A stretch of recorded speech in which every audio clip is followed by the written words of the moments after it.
Welcome back to the Chad Easty Show on News Talk 95.1 FM and 790 AM KFYO. Joining me on the phones right now, Republican strategist, our good friend Matt Mackowiak. Matt, good morning. How are you today? Doing great, Chad. Good morning.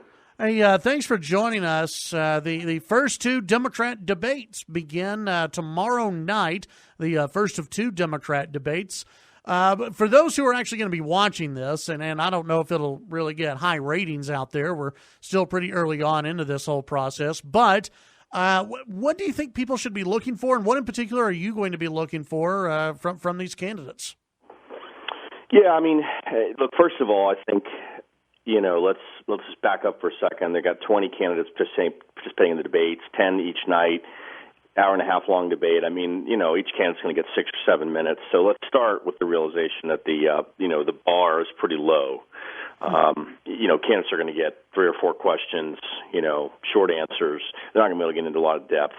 The first night, Wednesday night, to me, is, I think, not going to be all that significant. You have Senator Elizabeth Warren is the only one of the top 5 candidates who's participating that night. The 2 Texans are participating that night. Julian Castro and Beto ORourke, so we'll see how they do. Beto didn't do all that well in the debates with Cruz. He had trouble kind of sticking to the 1 minute time requirement.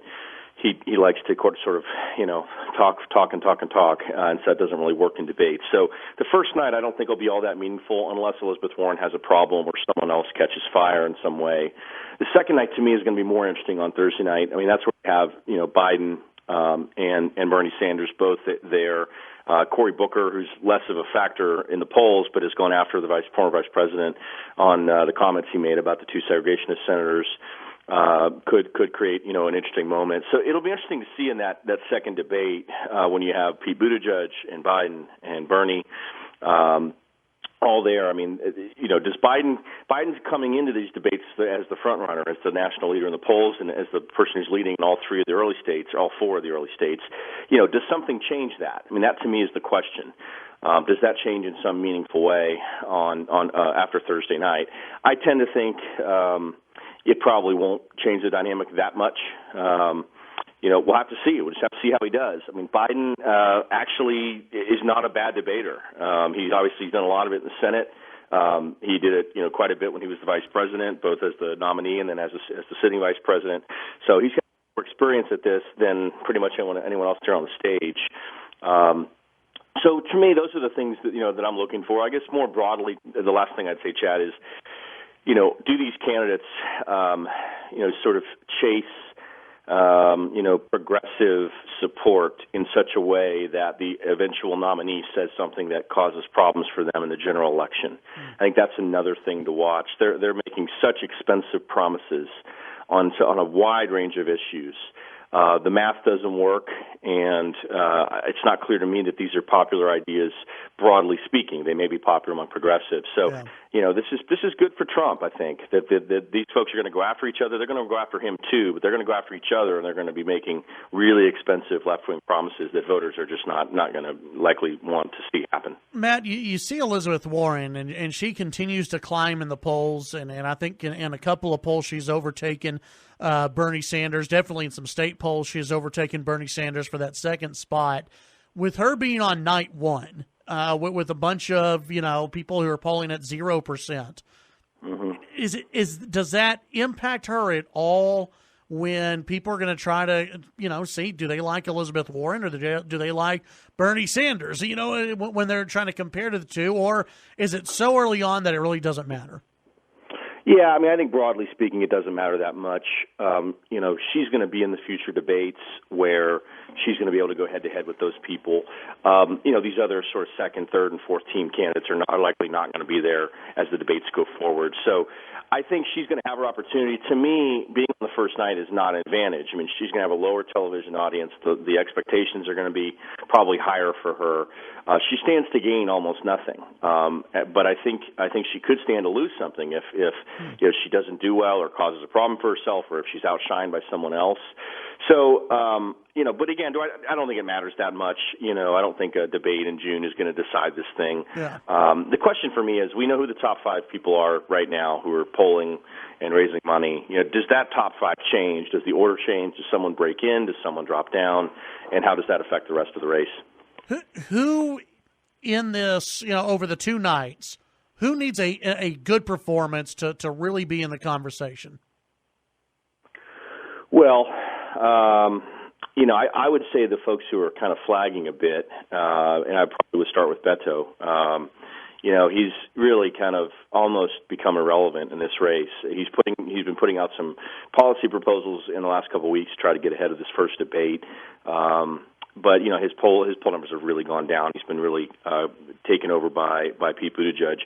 I think Mayor Pete he faces an important moment given the challenges with the police shooting in South Bend and the negative press that he handled over the weekend. He's going to need to probably address that. But so look, every candidate has their own challenges, their own opportunities. I just think to me, the first question is Beto, just because he has the potential to be a first-tier candidate. He's not right now.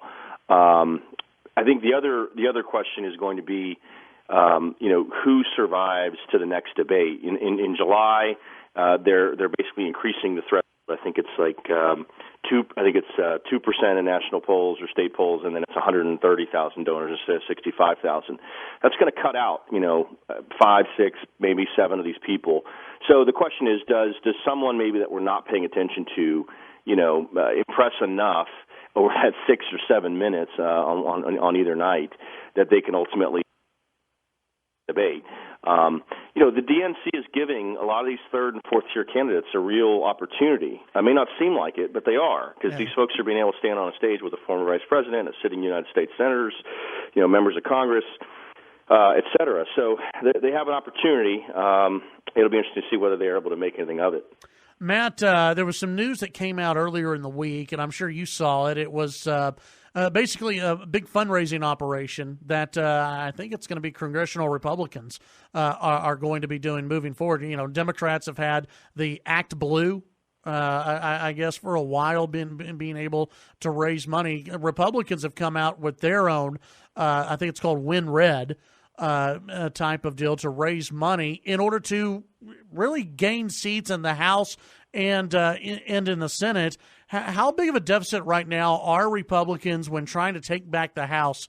What are they looking at right now moving forward?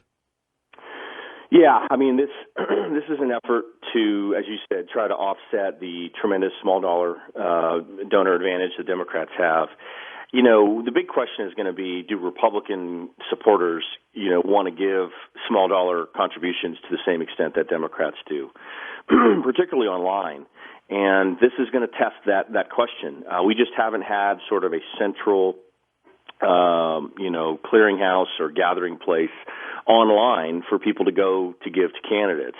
Act Blue was not built overnight. It was built over cycles, 8, 10, 12 years. And honestly, it's probably the single biggest advantage the Democrats have in particular races is the massive amounts of money that people can raise through Act Blue.